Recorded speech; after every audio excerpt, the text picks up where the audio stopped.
அஸ்ஸலாமு அலைக்கும் ஃப்ரெண்ட்ஸ், எல்லா புகழும் இறைவனுக்கே. இன்றைக்கி நம்ம சேனலில் சாக்லேட் மாய்ஸ்ட் கேக் எப்படி பண்ணுறதுன்னு தான் பார்க்க போகிறோம். இந்த கேக் ரொம்ப ரொம்ப சாஃப்டாக இருக்கும். வாயில் வச்சோன்னா அப்படியே கரைஞ்சி போயிடும், அந்த அளவுக்கு சாஃப்டாக இருக்கும். இதை வந்து சின்ன குழந்தைங்க கூட செய்யலாம். ஆமாம், இன்றைக்கி என் பொண்ணு தான் இந்த கேக்கை செய்ய போகிறா. எப்படி செய்கிறான்னு பார்க்கலாம். இந்த கேக்கில் ஒரு பெரிய டேமேஜ் ஒன்று நடந்துருச்சு. அதை எப்படி நாங்கள் சரி பண்ணி இந்த கேக்கை வந்து இந்த அளவுக்கு கொண்டு வந்தோம் அப்படிங்கிறதையும் இந்த வீடியோவில் நம்ம பார்க்கலாம். இப்போ வாங்க நம்ம வீடியோக்குள்ளே போகலாம்.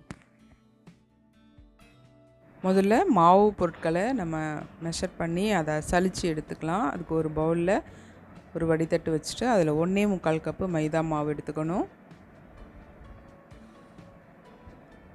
1/2 கப் அளவுக்கு கொக்கோ பவுடர் எடுத்துக்கலாம்.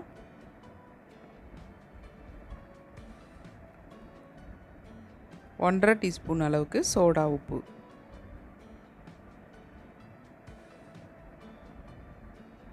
இதை கட்டிகள் இல்லாமல் சலித்து எடுத்துக்கணும். இது நல்லா மிக்ஸ் ஆனால் தான் கேக் வந்து ஈவனாக உங்களுக்கு பேக் ஆகி வரும். சோடா உப்பு வந்து மைதா மாவோட நல்லா மிக்ஸ் ஆகணும். இவ்வளோ கட்டி இருக்குது பாருங்கள். இதை நல்லா ஸ்பூன் வச்சு நல்லா உடச்சி விட்டுட்டு அதையும் சலித்து விட்டுக்கலாம். 1 டீஸ்பூன் அளவுக்கு சால்ட்டு சேர்த்துக்கலாம். இப்போ விஸ்க் வச்சு நல்லா மிக்ஸ் பண்ணணும். இப்போ நம்ம சீனி வந்து பொடி பண்ணணும். அதுக்கு வந்து 1/2 கப்பு சீனி எடுத்து பொடி பண்ணோம் அப்படின்னா 2 கப்பு மெஷர்மெண்ட் ஆகிடும்.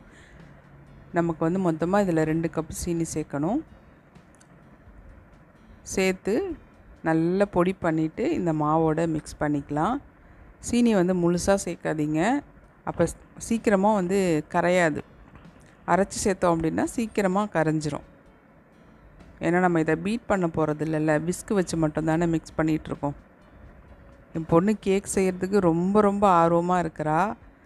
எல்லா விதமான கேக்கும் அவள் செஞ்சுட்டு தான் இருக்கிறா வீட்டில். இப்போ இதில் 2 முட்டை சேர்த்துக்கணும்.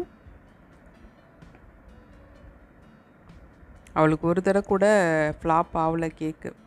1 கப்பு பால் சேர்த்துக்கணும். ஒரு 1/2 கப் அளவுக்கு எண்ணெய் சேர்த்துக்கணும். சன்ஃப்ளவர் ஆயில், வாசம் இல்லாத எண்ணெய் சேர்த்துக்கணும். சேர்த்துட்டு இப்போ இதை நல்லா மிக்ஸ் பண்ணிக்கணும்.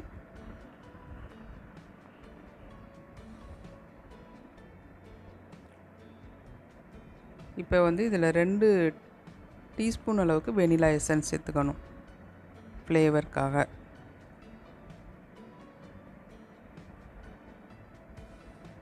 இது ரொம்ப ஈஸியாக செய்யலாம் அந்த சாக்லேட் கேக்கு. இப்போது இதில் 1 கப் அளவுக்கு வெந்நீர் சேர்த்துக்கணும். வெந்நீர் சேர்த்தா கேக் ஏதாவது ஆகிடுமோன்னு பயப்படாதீங்க. கண்டிப்பாக ஒன்றும் ஆகாது. ரொம்ப நல்லாயிருக்கும், நல்லா ஸ்பான்ச்சியாக நல்லாயிருக்கும். ரொம்ப கொதிக்க ஊற்றாதீங்க, முட்டை வெந்துடும். ஓரளவுக்கு நல்ல சூடாக ஊற்றணும், கொதிக்க வைக்காமல். இப்போ வந்து டின்னு ரெடி பண்ணி வச்சாச்சு ஏற்கனவே. இப்போ இந்த மிக்ஸை வந்து நம்ம ஊற்றிக்கலாம். இந்த அளவுக்கு தண்ணியாக தான் இருக்கும். வெந்ததுக்கப்புறம் நல்லா சாஃப்டான ஒரு கேக்காக ரெடி ஆகிடும். இதை லைட்டாக நம்ம டேப் பண்ணிக்கலாம்.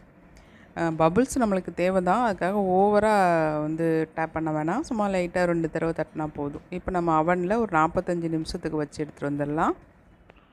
கேக் நல்லா பேக் ஆகிடுச்சு. கரெக்டாக 45 நிமிஷம் எனக்கு பேக் ஆகிறதுக்கு டைம் எடுத்துக்கிச்சு.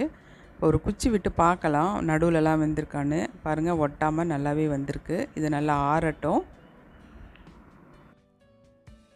கேக்கு நல்லா ஆறிடுச்சு. இப்போ இந்த மாதிரி கத்தி வச்சு முதல்ல எடுத்து விட்டுக்கலாம். இந்த மாதிரி எடுக்காமல் நம்ம பட்டர் பேப்பர் தான் போட்டிருக்கோமே, அப்படியே கவுத்திடலாம் அப்படின்னு கவுத்தணும்னு வச்சுக்கோங்க, அந்த ஓரத்தில் இருக்கிற கேக்கெல்லாம் ஒட்டிட்டு கேக்கே வந்து உடஞ்சிரும், ஸ்பாயில் ஆகிடும் சுத்தமாக. எடுத்து விட்டுட்டு அதுக்கப்புறமா நம்ம இந்த மாதிரி கவுத்திக்கலாம். சூப்பராக வந்துடும். அவளே தான் செய்கிறா பாருங்கள், என்னை கையே வைக்க விடலை.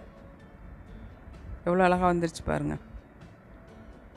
இப்போ பேப்பரை ரிமூவ் பண்ணிவிட்டு நம்ம இந்த கேக்கை கட் பண்ணணும்.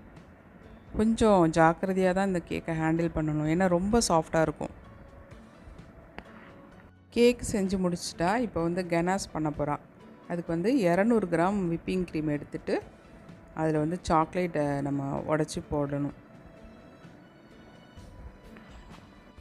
விப்பிங் க்ரீமை வந்து லைட்டாக சூடு ஏறினதுக்கப்புறம் இதில் ஒரு 200 கிராம் மில்க் சாக்லேட்டை வந்து துருவிட்டு சேர்த்துக்கணும். நீங்கள் பெருசாக கட் பண்ணி போட்டிங்க அப்படின்னா கரையிறதுக்கு லேட் ஆகும். அடுப்பை வந்து லோ ஃப்ளேமில் வச்சுக்கணும், ரொம்ப ஹையாக வைக்காதீங்க. விப்பிங் க்ரீம் வந்து அப்புறம் கட்டி கட்டியாக போயிடும். லோ ஃப்ளேமில் வச்சு சாக்லேட் நல்லா மெல்ட் ஆகிற வரைக்கும் நல்லா மிக்ஸ் பண்ணி கொடுங்க.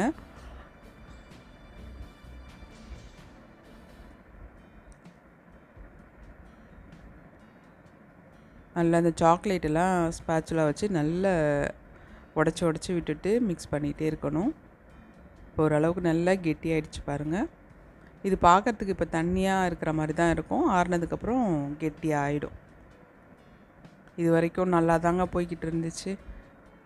இப்போ வந்து கேக்கை வெட்டுறேன்னு கத்தி எடுத்துகிட்டு வந்து அந்த மேலே இருக்கிற உப்பி இருந்த பகுதியை வெட்டி எடுத்துட்டா. அதுக்கப்புறம் தான் ஃப்ளாப் ஆக ஆரம்பிச்சிச்சு கேக்கு. 3 லேயராக போடுறேன் அப்படின்னு சொல்லிட்டு கட் பண்ணான். கட் பண்ணும்போது நல்லா தான் கட் பண்ணா. ஆனால் போக போக என்ன ஆச்சு அப்படின்னா கிராஸ் ஆகி அந்த கேக் வந்து உடைய ஆரம்பிச்சிருச்சு.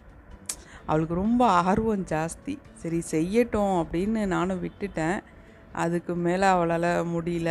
சரி அம்மா என்னம்மா அப்படி கேக்கு உடையுது அப்படின்னா, சரி பயப்படாத அப்படின்னு சொல்லிட்டு நான் வந்து ஒரு ஐடியா பண்ணேன். நான் என்ன ஐடியா பண்ணேன் அப்படின்னா, அந்த கேக் மேலே வந்து டர்ன் டேபிளை அப்படியே கவுத்தி வச்சுட்டு கேக்கை குப்பரை அப்படியே கவுத்திட்டேன்.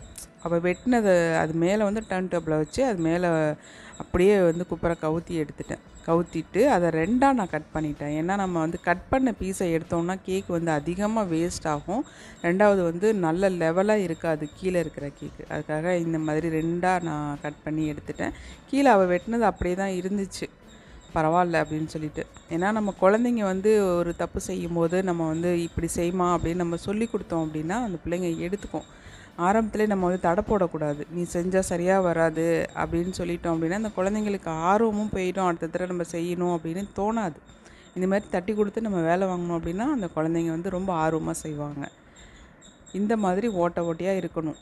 அப்போ தான் வந்து நம்ம ஊற்றுற கெனாஸ் வந்து உள்ளே இறங்கி கேக்கு நல்லா சாஃப்டாக இருக்கும். இப்போ வந்து கெனாஸை வந்து நான் அவளையே செய்ய சொல்லிட்டேன். ஏன்னா அவளுக்கு மனசு கஷ்டமாக இருக்கும்ல. கேக்கு உடஞ்சோடனே ஒரு மாதிரி ஆகிட்டா, அப்செட் ஆகிட்டா.